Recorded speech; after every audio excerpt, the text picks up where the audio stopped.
Assalomu alaykum hammanglarni bugun Nuza bilan tabriklayman. Men hozir o'zim Nuza edim, shuning uchun sizlarga mana shu ekranlarda turgan serverni qanday ochishni o'rgataman. Birinchi newga kirasizlar. Mana bu kichkina tugmachaga kirasizlar. Mana bu name degan joyga yozasizlar. Mana bu ko'rinib turibdi.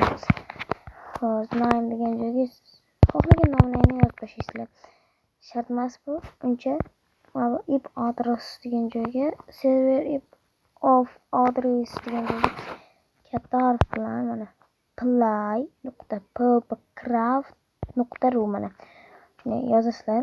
Mana bu joyda o'chirib qo'yasizlar. Keyin port degan joyini mana shu yerda turibdi. Ikkini o'chirib olib qilib qo'yasizlar. Keyin mana K degan narsani bosib add serverni bosasizlar.